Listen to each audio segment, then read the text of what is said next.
Good day, teachers and students. This video is educational vlog, and we're about to talk some information to fill up your knowledge about our current issue. So first, let's try to know the definition of COVID-19. The 2019 novel coronavirus is getting a lot of observation and awareness now. COVID-19 is an infectious disease caused by a newly discovered coronavirus. Most people infected with the said virus will experience mild to moderate respiratory illness and recover without having a special treatment. It is very contagious disease and it is introduced recently to the people for the first time. According to World Health Organization, they called it pandemic because the virus has spread all over the world. And nearly 80% of the people with COVID-19 have mild symptoms. How about you, Delapaz? What can you share?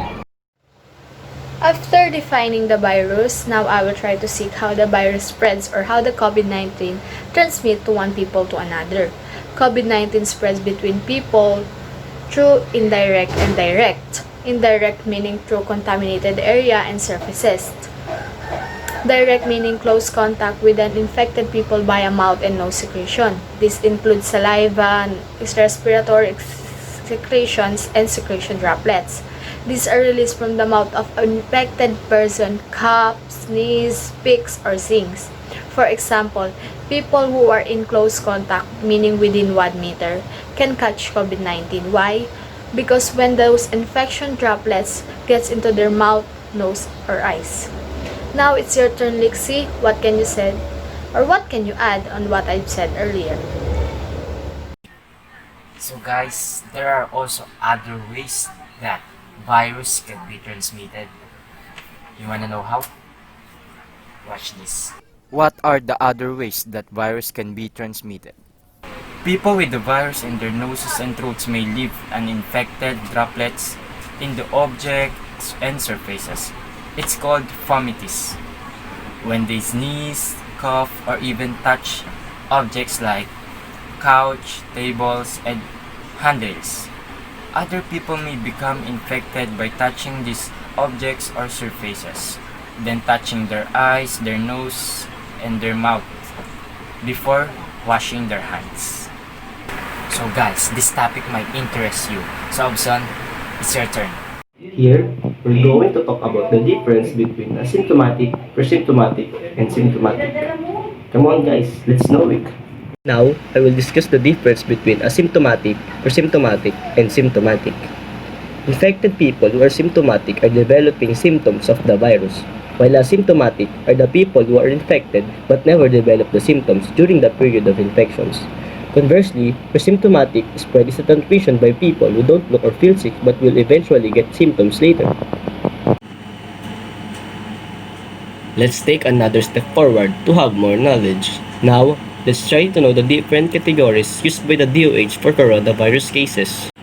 Suspect case: a person with severe acute respiratory illness, fever of 38 degrees Celsius or higher, cough or sore throat, shortness of breath, and even include severe pneumonia, whose cause is undetermined prior to testing for the coronavirus. It is a person with influenza-like illness, fever of 38 degrees Celsius and higher, and cough or sore throat, and who lives in has traveled to an area that reported local transmission of the coronavirus during the 14 days prior to the onset of symptoms. A person with a fever or cough of shortness of breath or other respiratory symptoms, and this one is the following: 60 years old or older with a comorbidity or pre-existing illness, in high-risk pregnancy, a health worker. Probable case: a suspect case who has been tested for COVID-19 but the results are inconclusive. A suspect case who was tested positive for COVID-19 but the test was not conducted in a national or subnational coronavirus reference laboratory or an official accredited laboratory for confirmatory testing. I hope you learned something from me. Now, Galang, state your knowledge about what are the typical branches that have been affected by this pandemic. After knowing the things that my classmates shared, let's look into the things that have been affected by this pandemic. First, COVID-19 impact on employment. In view of the lockdown, closures in retail trade, malls, airports, canceled flights, and closures of non-food and non-health related manufacturing services within the island, Dole admits that almost 10 million Filipino workers will lose their job due to this pandemic. Imagine, 10 million Filipino workers will suffer thinking on how they will survive in everyday lives. Second, impact of COVID-19 on education. Instead of having face-to-face classes, the President declares that all public schools will resume their classes once we'll have the vaccine. However, Secretary Leonor Briones proposes an alternative approach to this pandemic. She proposes the distant learning and online learning. But let's be honest, not all of the students afford to buy gadgets nor to have internet access. Not all of us are privileged enough to go with the flow to this new normal. Therefore, many students will not be able to enroll in this school year. Third, the effects of COVID-19 in one's mental health. The main psychological impact to date is elevated rates of stress and anxiety. But as new measures and impacts are introduced, especially quarantine and its effects on many people's usual activities, routines, or livelihood, levels of loneliness, depression, harmful of alcohol and drug use, and self-harm or suicidal behaviors are expected to rise. And lastly, how the pandemic affects our economy.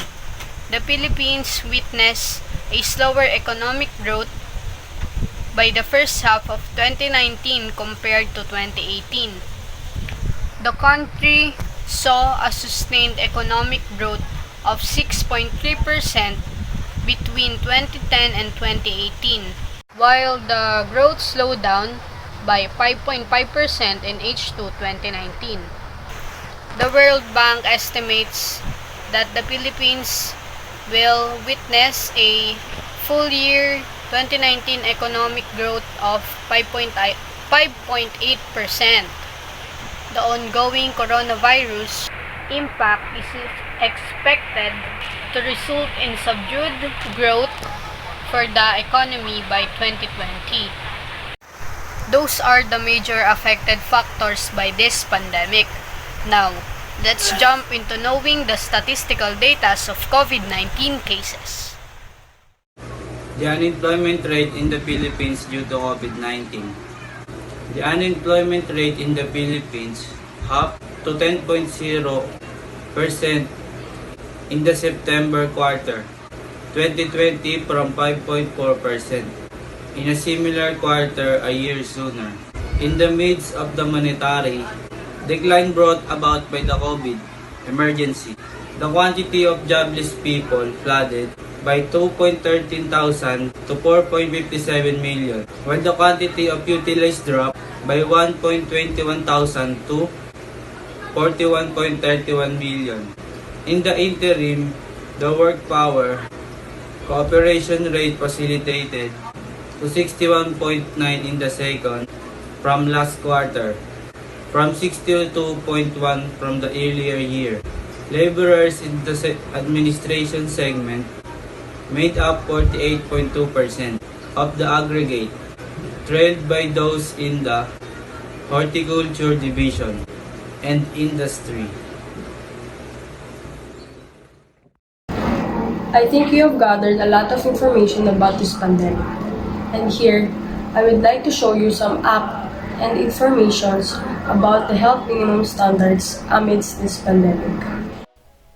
Wearing a face mask.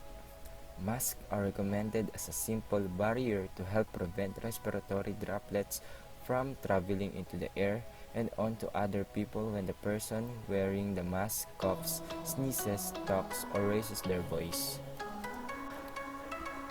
Observe social distancing. Since people can spread the virus before they know they are sick, it is important to stay at least 6 feet away from others when possible. Even if you or they don't have any symptoms, social distancing is especially important for people who are at higher risk for severe illness from COVID-19. Frequently wash your hands with soap and running water. It's one of the most effective actions you can take to reduce the spread of pathogens and prevent infections, including the COVID-19 virus. Don't touch your face with your hands if you touch objects displayed in public places. To reduce the spread of the virus, experts recommend that don't touch your face because the virus is transmitted through mucous membranes in the mouth, nose, and eyes.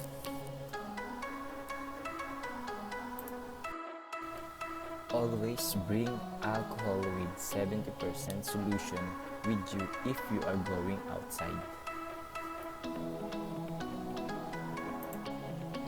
Disinfect the things that you brought outside with alcohol or wet wipes. Drink plenty of water every day. Take vitamins for regular supplement and for increased resistance against colds and flu.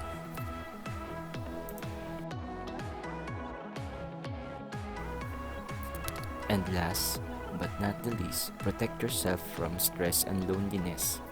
For you to be able to have a better perspective in this pandemic, you also need to maintain your mental health healthy. What are the effects of this pandemic to your career? This pandemic could really affect the career that I would like to take in the nearest future. As I've stated earlier, due to this pandemic, the rate of stress and anxiety of a person is expected to rise drastically. So, I am planning to take the path of being a psychologist. I think that many Filipinos will surely need my help in dealing and coping up with their emotional and mental stability. How this COVID-19 affects the career that I will be taking in. Guys, I want to remind all of you that COVID-19 doesn't have a good effect. Why? Because right now, if these pandemics don't happen, we're not supposed in online classes. Instead, we are in our classroom chatting and talking with our classmates and teachers. I believe, guys, if this COVID-19 still happen on those times that I will be taking my career, it can maybe one reason may I get out in that career. Because on what I noticed on this news, some airlines fired their flight attendants because they said that their airlines is bankrupt or under in bankrupt. For me, it is the worst scenario that may happen to me. But looking for the bright side, I hope that this pandemic stop right now. For all of us students that need to get a job that we want without any limits on what we need to do in the near future. This pandemic really has a big impact to our industry. It really affects the career that we want to pursue. For me, I want to take an education course in college because I want to be a teacher. And I'm supposed to do some immersion by this time. Since a teacher is exposed to a public and frequent contact to the people, it lessens our opportunity due to this pandemic.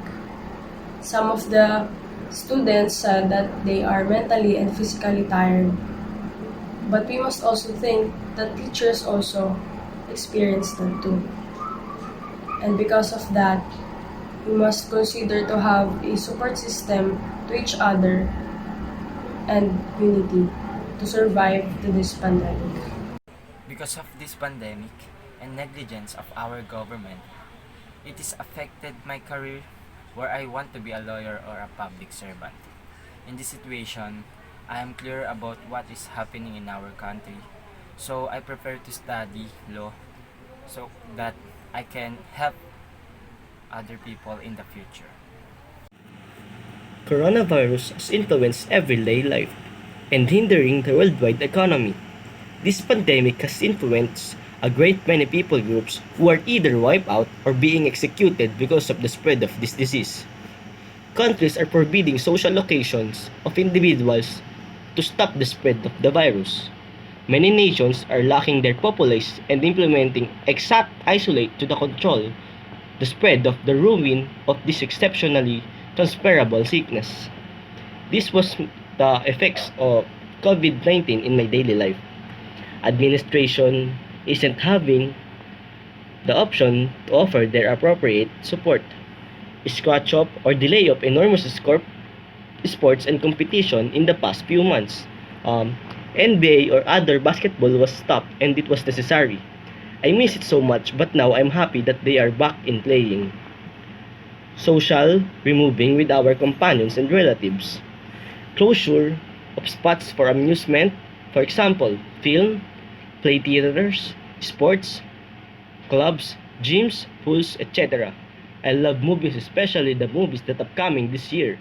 But due to COVID-19, I didn't watch it in cinema and it affects my feelings so much.